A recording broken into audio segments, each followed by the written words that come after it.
Esta callecita se entra al Templo de Augusto, que mucha gente se lo pasa de largo.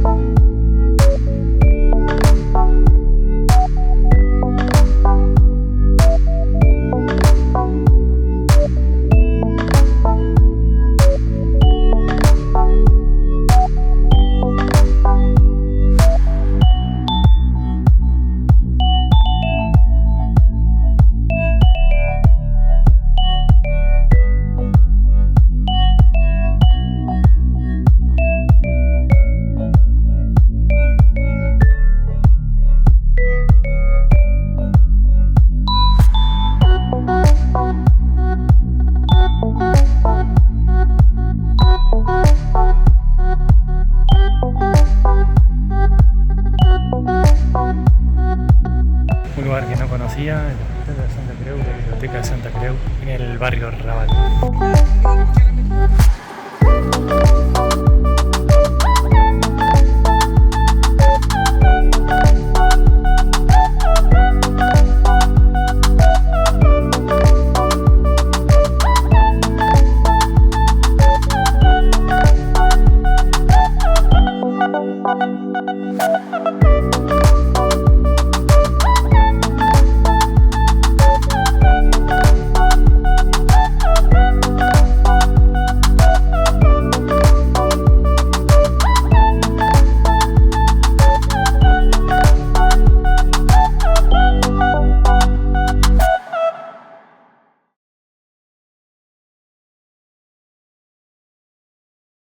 La zona que se extendía entre los deltas del Besós y del Llobregat, donde se asienta la actual Barcelona, ya estaba poblada desde tiempos prehistóricos por pueblos autóctonos, mayoritariamente layetanos. Cuando llegaron los romanos entre los siglos XV y XIII a.C., buscaban el mejor sitio para fundar una colonia entre las prósperas Ampurias en la costa norte y Tarraco en la costa sur. Escogieron la cima del Mons Taber, donde actualmente se encuentra la Plaza de Saint-Jaume. La colonia, con el nombre completo de Iulia Augusta Faventia Paterna Barcino, creció rápidamente y entre los siglos I y II se amuralló. Fue especialmente durante el final del Imperio Romano, durante el siglo V, cuando la ciudad cobró mayor relevancia. Entre los años 410 y 415, el rey visigodo Ataulfo se instaló con su esposa Gala Placidia, media hermana del emperador romano de Occidente, Honorio, en Barcino, lo que la convirtió en sede imperial durante un breve periodo de tiempo. Pero Ataulfo fue asesinado en la ciudad y la corte se trasladó a Aquitania. Aún así, la estrecha relación entre los reyes godos y Barcino se perduró hasta el siglo VIII. A principios del siglo IX, después de la invasión musulmana y de la expulsión de los árabes por parte de los francos, el territorio se organizó en condados a partir de divisiones territoriales de la época visigótica. El condado de Barcelona se inició bajo designación del gobierno gobierno carolingio. Pero cuando este se descompuso y con Wifredo el Velloso al frente, se inició el linaje hereditario de la Casa de Barcelona, en el condado principal de las tierras catalanas, con supremacía sobre todas las demás. En el siglo XI, el conde Ramón Berenguer I promulgó los Usages de Barcelona, el primer texto legislativo catalán. En el siglo XII, con la unión de los diversos condados de las tierras catalanas bajo la jurisdicción del rey Alfonso I, se configuró el Principado de Cataluña. Y a partir de entonces, el soberano del Principado ostentaría también el de Conde de Barcelona. Con el casamiento de Ramón Berenguer IV y Petronila, hija del hermano del rey Alfonso I, Ramiro II, se creó el Reino de Aragón en 1137. Bajo la protección de los condes, la Barcelona agrícola y artesanal ganó relevancia política y comercial y creció rápidamente. Las antiguas murallas romanas se quedaron pequeñas y a las afueras, en torno a las parroquias, se crearon nuevos núcleos urbanos. Con el reinado de Jaime I, el conquistador soberano de la corona de Aragón y heredero al título de Conde de Barcelona, el gobierno de la ciudad condal pasó a manos del Consejo del Ciento, una nueva estructura de gobierno municipal conformada por 128 jurados que perduró hasta 1714. En el año 1283, durante el reinado de Pedro el Grande, se celebraron en Barcelona las primeras Cortes catalanas, con el objetivo de elaborar una constitución o estatuto de Cataluña, lo que dio origen a la Generalitat de Cataluña, principal institución del gobierno catalán que desde sus inicios tiene su sede desde el siglo XIV en la plaza de Sant Jaume en la ciudad. Con la expansión política y comercial se propició un crecimiento urbanístico. Entre los siglos XIII y XIV se ampliaron las murallas para incorporar más barrios y llegar hasta las Ramblas y el mar. También se puso en marcha la construcción de un puerto, porque la ciudad, a pesar de su intensa actividad marítima, carecía de él. Las iglesias románicas se rehicieron y se levantaron bajo el novedoso y flamante estilo gótico. Numerosas construcciones que hoy todavía se conservan dentro del barrio gótico, como la catedral, la iglesia de Santa María del Mar y muchos más. La Barcelona de la época medieval se había posicionado como una importante potencia marítima. Cuando la corona de Aragón pasó a formar parte de la nueva monarquía hispánica, con la unión en 1469 de Fernando de Aragón con Isabel de Castilla y luego de la conquista de América en 1492, el comercio se trasladó hacia el Atlántico. La actividad comercial marítima se vio debilitada. La monarquía se trasladó a Castilla, mientras que Barcelona quedó a manos de un virrey.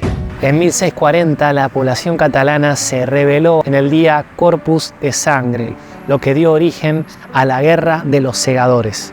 Duró 11 años y finalmente, con un asedio de 14 meses, Barcelona cayó, poniendo fin a la guerra. Como consecuencia, España y Francia firmaron el Tratado de los Pirineos, en el que los condados del norte del Principado de Cataluña pasaban a manos de los franceses. Después de la muerte del rey Carlos II de España, último monarca de la Casa de Austria, en el año 1701 se desencadenó la Guerra de la Sucesión Española. Europa se dividió entre los partidarios del rey Felipe V de Borbón, nieto del rey Luis XIV de Francia, y los partidarios del archiduque Carlos III de Austria. Cataluña, con Barcelona al frente, se posicionó del lado del archiduque de Austria con el fin de mantener sus estatutos propios. Pero en 1713, España e Inglaterra firmaron el Tratado de Utrecht, en el que reconocían al heredero borbónico como rey de España. A cambio, el rey Felipe V de Borbón cedió territorios hasta entonces españoles como parte de los Países Bajos, Nápoles, el reino de Cerdeña, al heredero de la Casa de Austria, que fue proclamado como emperador con el nombre de Carlos VI.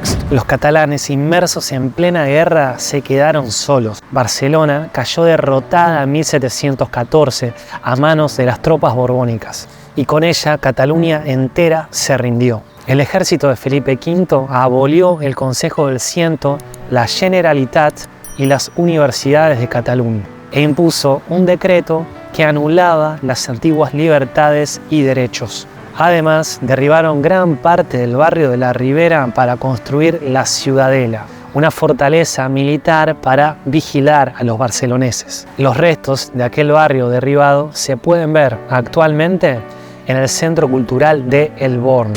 La construcción de un nuevo puerto y la apertura del comercio marítimo a finales del siglo XVIII reavivaron la ciudad. Las incipientes industrias textiles dieron origen a un sector que se extendió y arraigó en el siglo XIX, introduciendo el vapor en las fábricas y ofreciendo trabajo a un montón de trabajadores que se acercaron a Barcelona a poblar los barrios como el Poble Sec, el Poble Nou, Hostafrancs y Sants. La ciudad, cada vez más poblada, se liberó de las antiguas murallas medievales y se inició un proceso urbanístico denominado Plan Cerdà. Este proceso dio como resultado la creación del barrio del Eixample. Cuando los barceloneses recuperaron el antiguo territorio utilizado por la ciudadela de los borbónicos, lo derribaron y construyeron el Parque de la Ciudadela. Una nueva burguesía, surgida con los nuevos industriales enriquecidos, transformó y embelleció a Barcelona. Arquitectos muy conocidos como Antoni Gaudí hicieron suyo el estilo imperante en Europa y llenaron principalmente el barrio del Eixample de edificios modernistas. Y con esta nueva época también se inició la Renacencia, una nueva etapa de la recuperación de la lengua y la cultura catalanas, abolidas desde el fin de la Guerra de la Sucesión. Hoy en día Barcelona es una ciudad maravillosa y me siento orgulloso de poder transmitirle su historia de cómo logró ser lo que es hoy. Espero hacerle justicia con este primer video.